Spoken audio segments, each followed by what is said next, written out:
Hello friends, आप कैसे हैं? उम्मीद करते हैं कि आप अच्छे होंगे, स्वस्थ होंगे और बेहतरीन तरीके से पढ़ाई करते होंगे। दोस्तों, आज के इस वीडियो में हम क्लास 12th का फिजिक्स का एक इम्पोर्टेंट टॉपिक है जिसका नाम है हाइगेन्स का तरंग सिद्धांत।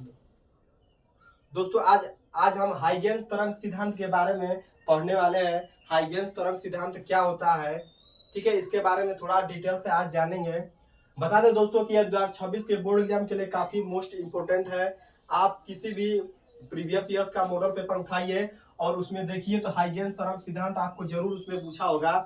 ठीक है, काफी मतलब ज्यादा ही मोस्ट इम्पोर्टेंट है। इसके बारे में थोड़ा सा पढ़ लेते हैं। तो सबसे पहले आप क्या कीजिएगा, हाइगेन्स तरंग सिद्धांत का मतलब एक डिफिनेशन परिभाषा दीजिए। तो पहले आप क्या देंगे, यहाँ पर देखिए मैंने यहाँ पर लिखा है, हाइगेन्स नामक वैज्ञानिक ने तरंगों के संबंध में एक सिद्धांत प्रस्तुत किया जिसे हाइगेन्स के नाम से जाना जाता है। ठीक है, यहाँ पर कहने का मतलब यह है कि जो हाइगेन्स नामक वैज्ञानिक थे उन्होंने क्या किया है कि तरंग के संबंध में एक सिद्धांत प्रस्तुत किया है। जो तरंग इस तरफ चलता है दोस्तों, ठीक है, जो तरंग इस तरफ चलता है उसके बारे में, उसके संबंध में क्या किया है, एक सिद्धांत प्रस्तुत किया है जिसको क्या कहते हैं, हाइगेन्स के नाम से भी जाना जाता है। ठीक है, इसका परिभाषा इतना लिख लेंगे। उसके बाद लिखेंगे इस सिद्धांत के अनुसार, ठीक है, इस सिद्धांत के अनुसार, और इसमें टॉपिक बाय टॉपिक लिखते जाएंगे। पहला लिखा है कि प्रकाश तरंगों के रूप में गति करते हैं। ठीक है दोस्तों, जो प्रकाश होती है वो कैसे गति करती है, तरंगों के रूप में गति करती है।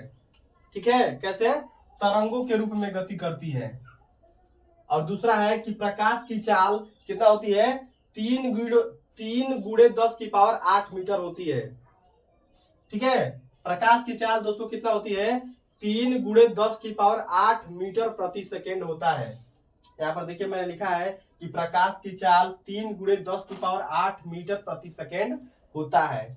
ठीक, अगला तीसरा लिखेंगे, इनके अनुसार संपूर्ण ब्रह्मांड एक ईथर माध्यम होता है तथा यह ईथर एक रंगहीन भारहीन माध्यम होता है। ठीक है, जो ईथर होता है दोस्तों वो क्या होता है, एक भारहीन रंगहीन माध्यम होता है।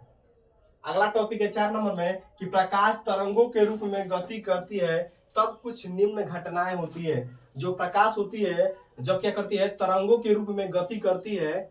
ठीक है, तो क्या कुछ निम्न घटनाएं होती है। कौन कौन सी घटनाएं होती है, पहला होता है व्यतिकरण, दूसरा होता है विवर्तन और तीसरा होता है ध्रुवण। ठीक है दोस्तों, बता दें कि ये तीनों काफी मोस्ट इंपोर्टेंट है।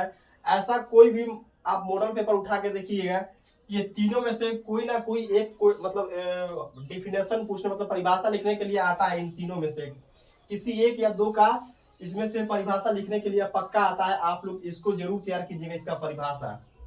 ठीक है, व्यतिकरण का, विवर्तन का, ध्रुवण का काफी मोस्ट इंपोर्टेंट है ये तीनों। इसके साथ साथ आप इसको भी क्या कीजिएगा, तैयार कीजिएगा।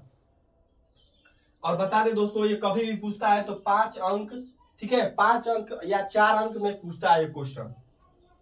कितने अंक में, 5 अंक या 4 अंक में क्वेश्चन पूछता है। तो आप लोग क्या कीजिएगा, इसको अच्छे तरीके से समझकर और तैयार करके आप लोग एग्जाम देने जाइएगा। ठीक है, जो बच्चे 2026 का बोर्ड एग्जाम की तैयारी कर रहे हैं। ठीक, आशा करते हैं दोस्तों कि आपको अच्छे तरीके से समझ में आया है। अगर नहीं आता है तो आप एक बार क्या कीजिए, वीडियो को पीछे करके एक बार और देख लीजिए, अच्छे तरीके से समझ में आ जाएगा। ठीक है, तब तक के लिए धन्यवाद दोस्त हमारे।